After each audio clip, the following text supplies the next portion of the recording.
Senhor nosso Deus e nosso Pai que está no céu, mais uma vez estamos entrando no nosso momento de oração. Quero te agradecer pelas pessoas que vão estar ouvindo esta oração, ouvindo esta palavra e sendo abençoadas em nome de Jesus. Bendito seja o nome do Senhor. Muito bem, hoje, dia 16 de outubro de 2025. Oração. Como Jesus Cristo é mencionado em cada livro do Novo Testamento. Hoje, a nossa segunda parte sobre o livro de Lucas. Ontem nós demos visão geral e hoje estaremos entrando um pouco de forma a mostrar um pouquinho mais da história de Jesus.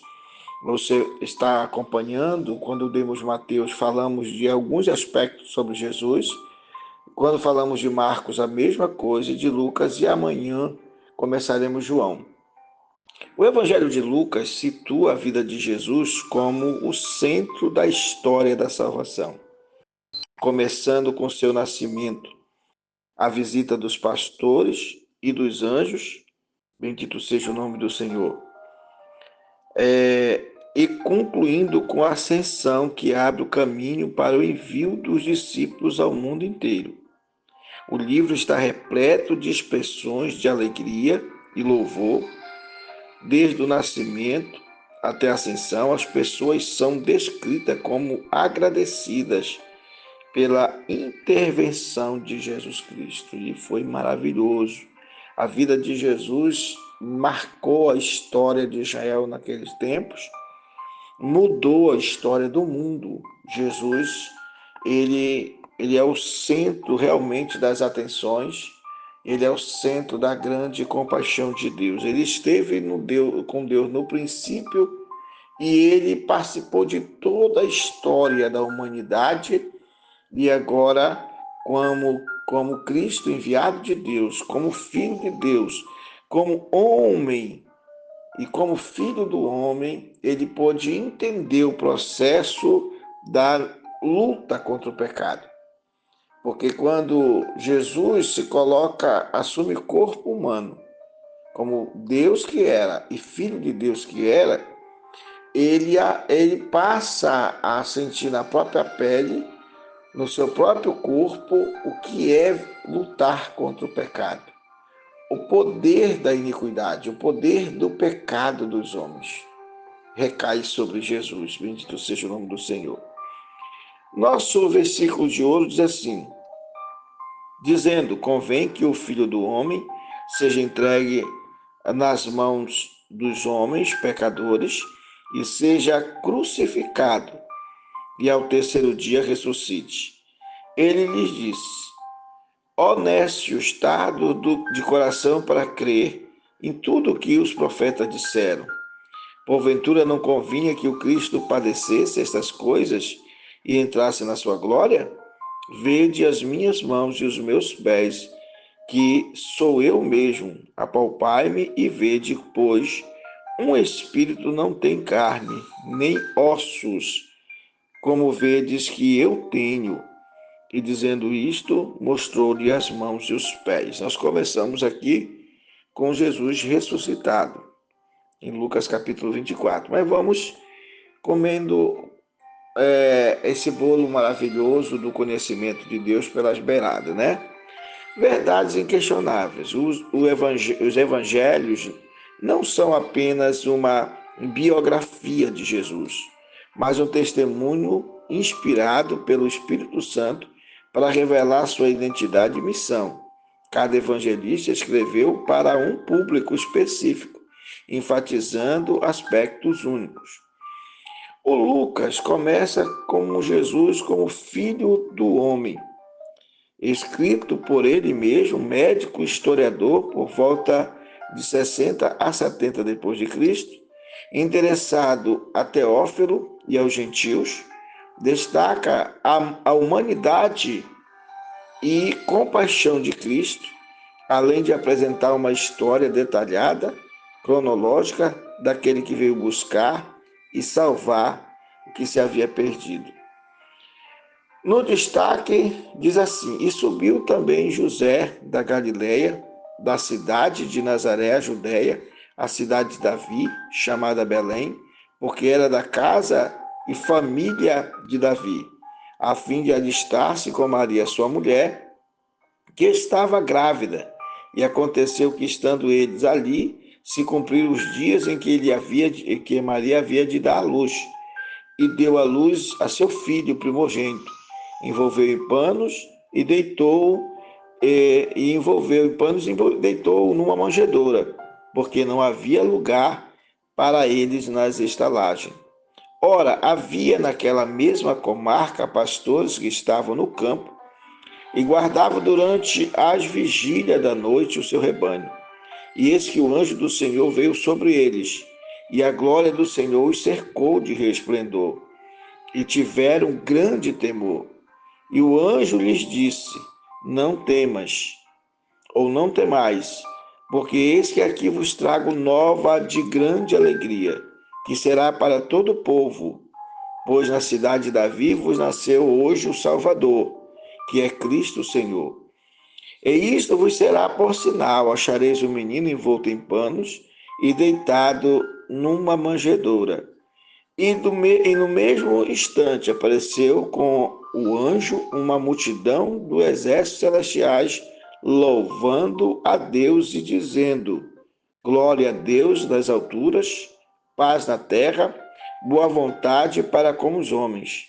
E aconteceu que, ausentando-se deles os anjos para o céu, disseram os pastores uns aos outros: Vamos, pois, até Belém, e vejamos isto que nos aconteceu, que o Senhor nos fez saber. E foram apressadamente, acharam Maria e José e o menino deitado na manjedoura. E voltando os pastores, glorificando a Deus, glorificando e louvando a Deus por tudo que tinha ouvido e visto, como lhes havia sido dito em Jerusalém. Um homem cujo nome era Simão, este homem era justo, temendo a Deus, esperando a consolação de Israel, e o Espírito Santo estava sobre ele, e fora-lhe revelado pelo Espírito Santo que não morreria sem antes ter visto Cristo do Senhor. Ele então tomou nos seus braços, louvou a Deus e disse: Agora, Senhor, despede em paz o teu servo, segundo a tua palavra, pois já os meus olhos viram a tua salvação. Olha que palavra linda, né? A qual tu preparaste perante a face de todos os povos, luz para iluminar as nações e para a glória do teu povo Israel. Lucas 2, 4, 16, 20, 25, 26, 28 a 32. Esta aqui é a história do nascimento de Jesus, descrito no livro de Lucas. Nós cortamos alguns versículos porque é longo, né? Como nós sempre falamos aqui, né? Não é que a gente esteja escolhendo o versículo, mas é porque, como é longo, a gente tira um pouco, que é para a gente poder dar conta de falar todos eles aqui. Então, aqui está a história do nascimento de Jesus.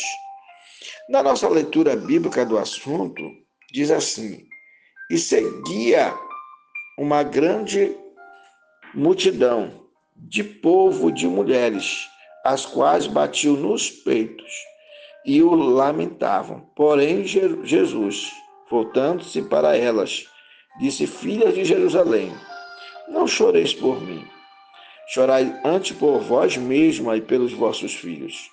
Porque eis que hão de vir dias em que dirão: Bem-aventuradas as estéreis, e os ventres que não geraram, e os peitos que não amamentaram.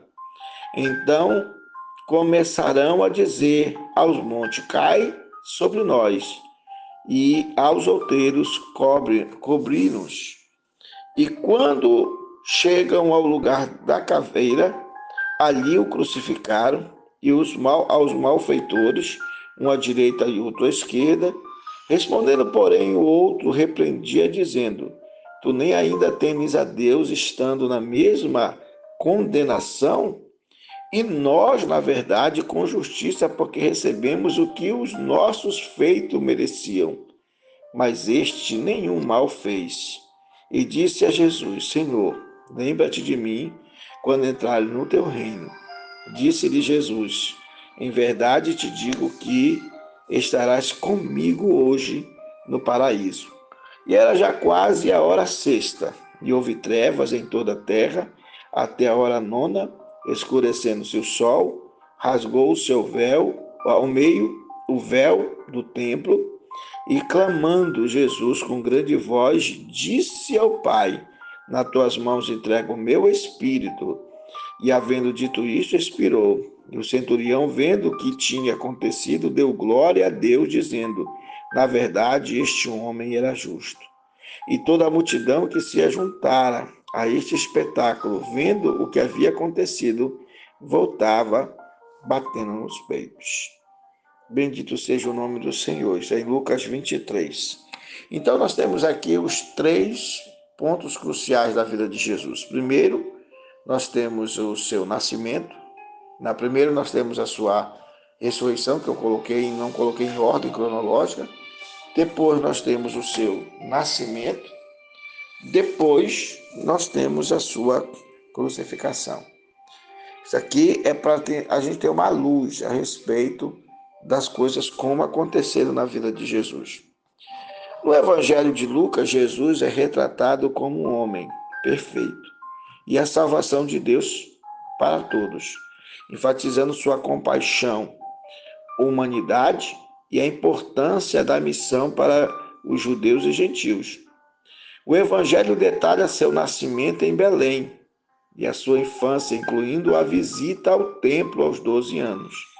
Seu ministério cheio do Espírito Santo aos 30, com milagres, ensinamentos, e a sua morte e a sua ressurreição. Lucas o apresenta como o Salvador que veio para buscar e salvar os perdidos, acolhendo os marginalizados, enfatizando a alegria e o louvor como parte fundamental da fé cristã. Principais aspectos de Jesus no Evangelho de Lucas. O homem perfeito. Por que homem perfeito? Porque ele não pecou. Ele foi fiel. Não se tem narrado na Bíblia um pecado cometido por Jesus. Mesmo diante das tentações, mesmo diante da perseguição, mesmo diante das ofensas, mesmo diante da imputação de pecado feito pelos homens, mentira sobre ele, mesmo sendo traído por Judas, mesmo sendo negado por Pedro, mesmo vendo seus discípulos várias vezes discutindo sobre alguma coisa que eles não concordavam, mesmo assim, nós não vemos Jesus pecar. Teve que passar 3 anos de ministério sem ter cometido uma injúria, uma falsidade, uma hipocrisia ou uma calúnia. Nada. Jesus, até como ovelha muda, foi levado ao matadouro, diz Isaías, mas não abriu a sua boca. Jesus foi perfeito. Ou como homem, assumiu uma posição de ter a oportunidade de vencer o pecado na própria carne, para levar todos nós humanos a entender que nós podemos vencer o pecado, que o pecado não é impossível de vencer, é difícil, mas podemos vencê-lo com a estratégia voltada para o Evangelho, que é o poder de Deus. Segundo, Jesus é o Filho de Deus. Nós falamos isso no primeiro versículo do primeiro capítulo de Lucas. Ele é o Filho de Deus. Ele é o primogênito do Pai. Ele é o nosso Salvador. Lucas enfatiza a humanidade de Jesus. Por quê? Porque Jesus, ele cansou, ele parou para descansar. Jesus, ele menciona-se na Bíblia que ele dormia. Fala-se na Bíblia que ele comia como qualquer outro ser humano. Fala-se na Bíblia que ele andava, em todas as aldeias, em todos os lugares, e fala-se na Bíblia que Jesus chorou, que Jesus sentiu tristeza. E fala-se na Bíblia que Jesus sentiu uma certa revolta, tristeza, voltado com revolta quando ele entrou no templo e viu os cambistas fazendo do templo um lugar amaldiçoado, por estarem negociando coisas erradas, animais todos sem a devida condição para o sacrifício. Jesus aborreceu-se e diz a história que Jesus irou-se, né? Mas mesmo assim não pecou. Ele só derrubou a mesa dos cambistas, mostrou, desafiou eles e perguntou quem deu a eles o direito de fazer com a casa de Deus aquilo que estava fazendo. Então Jesus é descrito como um homem sem pecado, perfeito.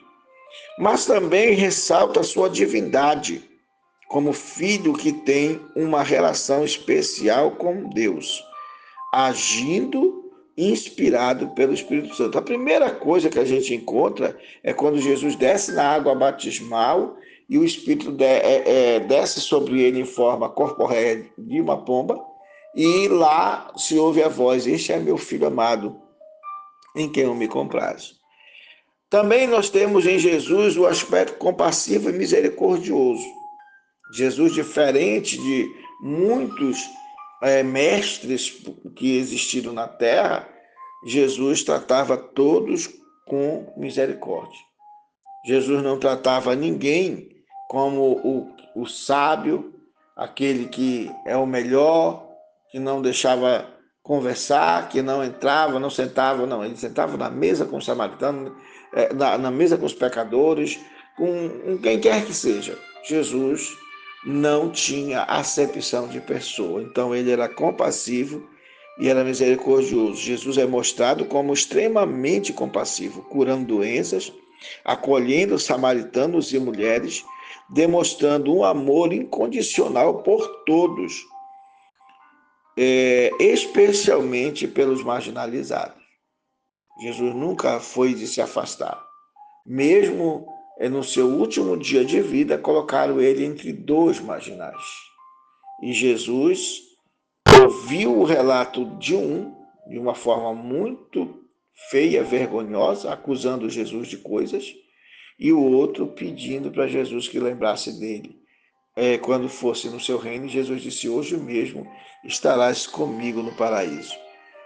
A cristologia de Lucas revela Jesus como eminentemente compassivo e misericordioso, tá? Em Lucas 7,13, que diz assim: e vendo-a, o Senhor moveu-se de íntima compaixão por ela e disse: não chores. Isso foi a viúva de Naim.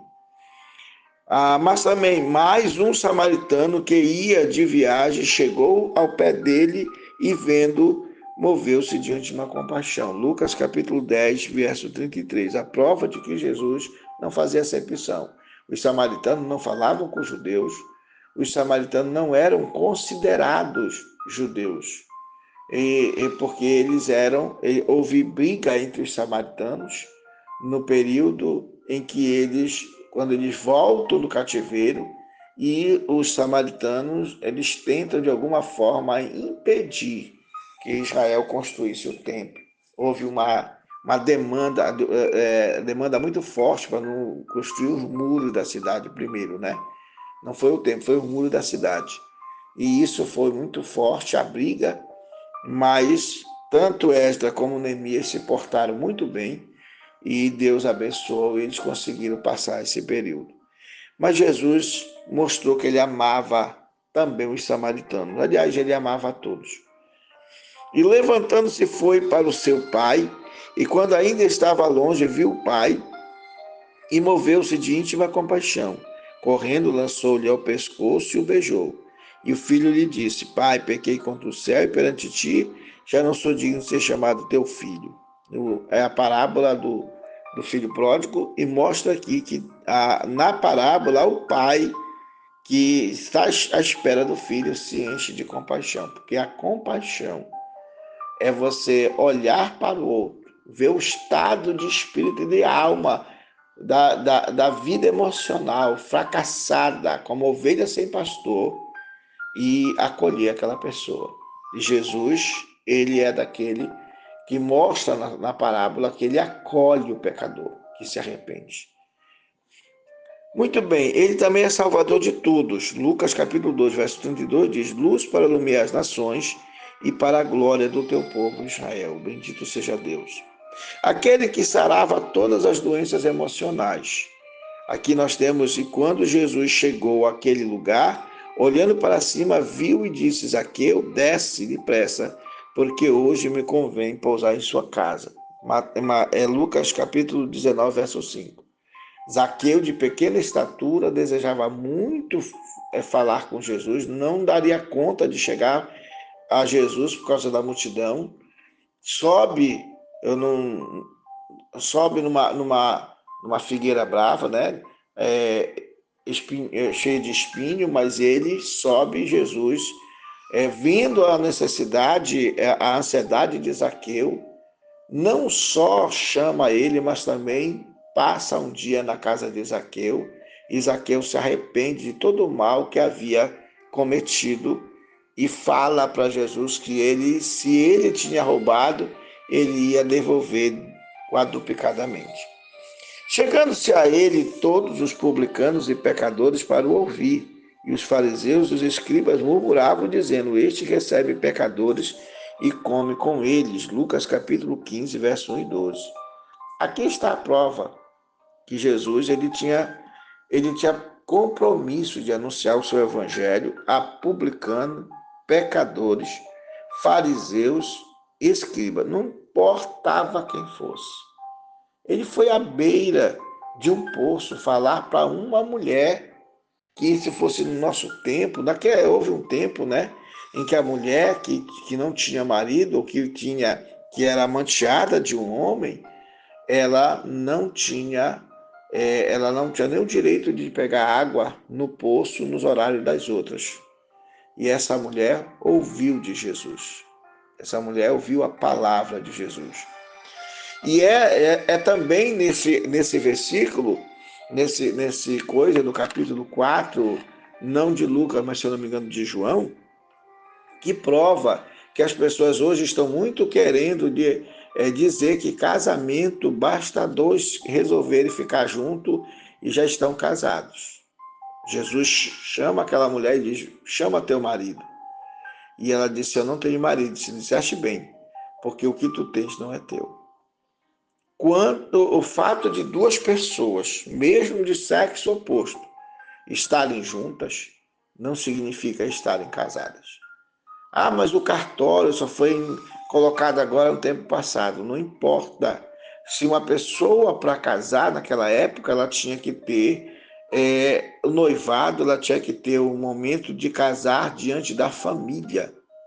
Ou pelos critérios que as próprias leis que eles tinham colocava, ou pela junção das famílias e uma apresentação diante de Deus. Se fosse pela igreja, né, que desde o século primeiro século, segundo século, começou-se a fazer casamento, então começou lá aquela manifestação para provar que aquela família estava fechado acordo, como o caso de José e Maria.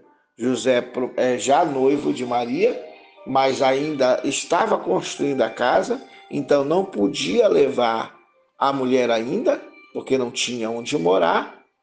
E aí então acontece que José só vai possuir Maria, só vai poder coabitar com Maria depois do nascimento de Jesus. Bendito seja Deus.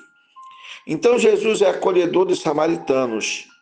Jesus é acolhedor amoroso das mulheres, diz aqui em Lucas 8, 2 e 3, e algumas mulheres que haviam sido curadas de espírito maligno, olha aí, de espírito malignos, de enfermidade. Maria chamada Madalena, da qual saíram 7 demônios. Joana, mulher de Cusa, procurador de Herodes, e Susana, e muitas outras que o serviam com as suas fazendas. Repare que aqui a mulher de um procurador, né? Herodes, se eu não me engano, ele é Ciro Fenício. E aqui mostra que essas mulheres, mesmo da alta sociedade, ao ouvir Jesus falar, elas se converteram, elas aceitaram a palavra que Jesus trazia e elas passavam a ajudar na questão da alimentação e dos cuidados com as roupas, tanto dos apóstolos como a de Jesus. Como Maria também, sua mãe, que fez túnica para entregar para Jesus. A salvação é universal. A mensagem de Lucas é que Jesus é o Salvador para todas as nações, não apenas para os judeus. O Evangelho foi escrito para garantir uma compreensão clara, confiável dessa missão universal, conforme direcionado a Teófilo. A história da salvação. Lucas situa a vida de Jesus como o centro da história. Jesus tanto Jesus estava no princípio com Deus, ele era Deus, diz a Bíblia, estava no princípio com Deus, mas ele também, ele se entregou, diz o profeta Isaías. Ele veio para se entregar, para que através do seu derramado, do seu sangue, ele pudesse purificar todos nós. Então, Jesus. Mas aqui também mostra a ênfase da alegria, porque houve alegria quando Jesus nasceu, tanto nos céus, com os anjos cantando e adorando a Deus, como também a estrela d'alva que segue mostrando aos magos que havia nascido o rei dos judeus.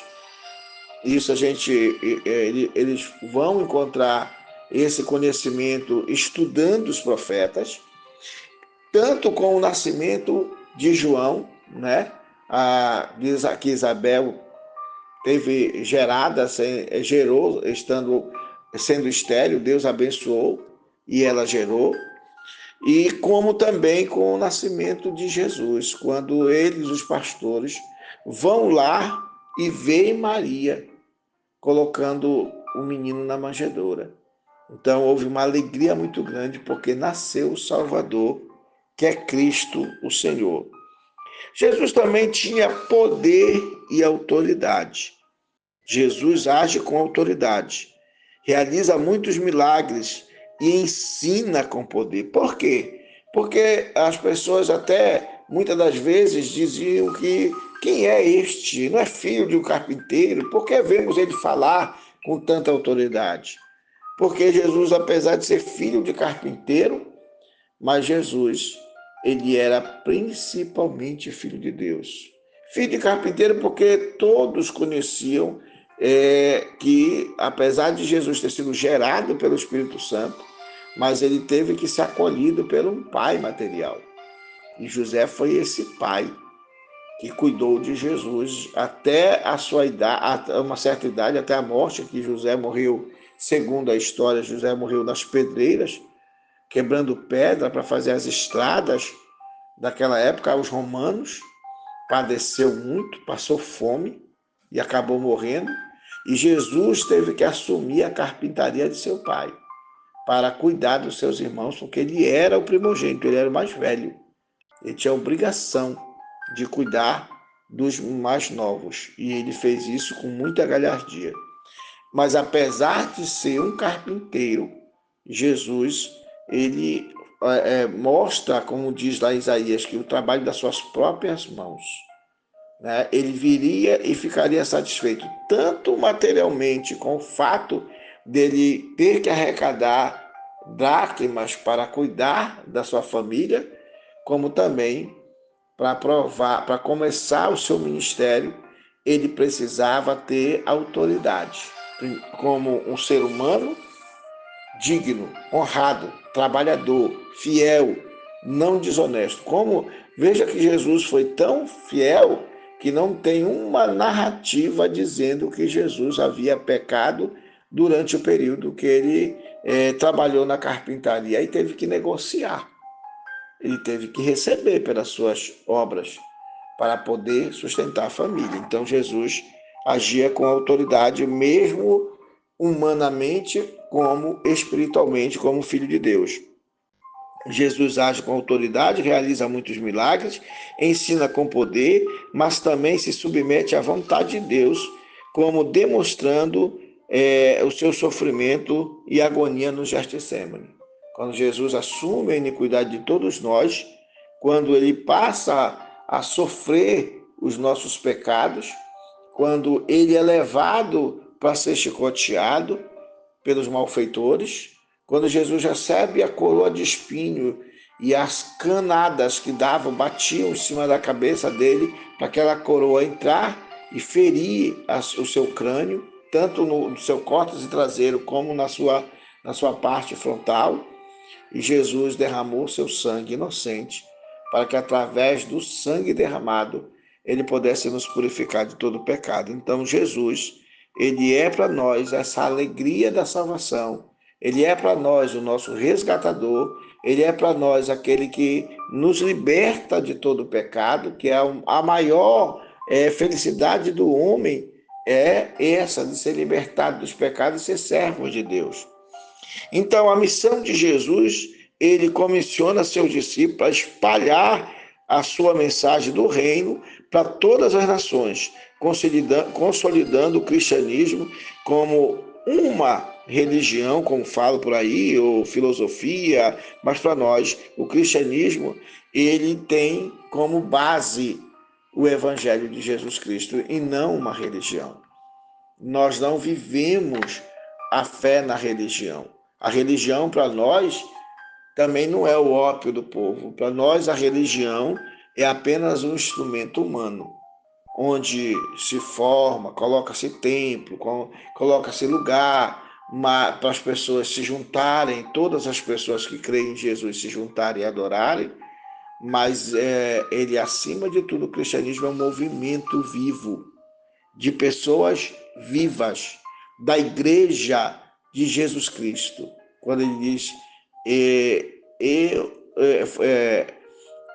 tu és Pedro, e sobre esta pedra, ele falando esta pedra que era ele, edificarei a minha igreja, e as portas do inferno não prevalecerão contra ela. Jesus fundou a igreja, não uma religião. E eu coloquei a palavra religião aqui só para que a gente pudesse refletir. Religião é boa quando ela cuida dos órfãos, das viúvas, do necessitado.